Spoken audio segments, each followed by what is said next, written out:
Kalau dunia hancur esok, rumah kau penuh barang tapi kosong ilmu. Kau rasa kau boleh hidup berapa lama? Saat kehancuran massal, emas bukan lagi duit. Telefon jadi batu, kereta jadi besi buruk.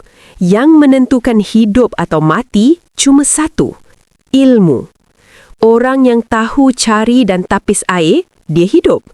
Orang yang tahu tanam makanan, dia bertahan. Orang yang tahu buat api tanpa pemetik, dia tak kesejukan.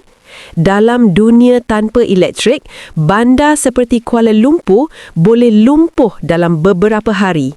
Tapi, seseorang yang ada kemahiran asas survival, dia ada peluang. Ilmu pertolongan cemas lebih berharga daripada emas. Ilmu bina tempat perlindungan lebih penting daripada simpanan wang. Ilmu kerjasama komuniti lebih kuat daripada senjata. Bila semuanya hilang, yang tinggal bukan apa yang kau miliki, tapi apa yang kau tahu. Sekarang soalnya, kalau dunia gelap tanpa elektrik malam ini, kau ada barang atau kau ada ilmu?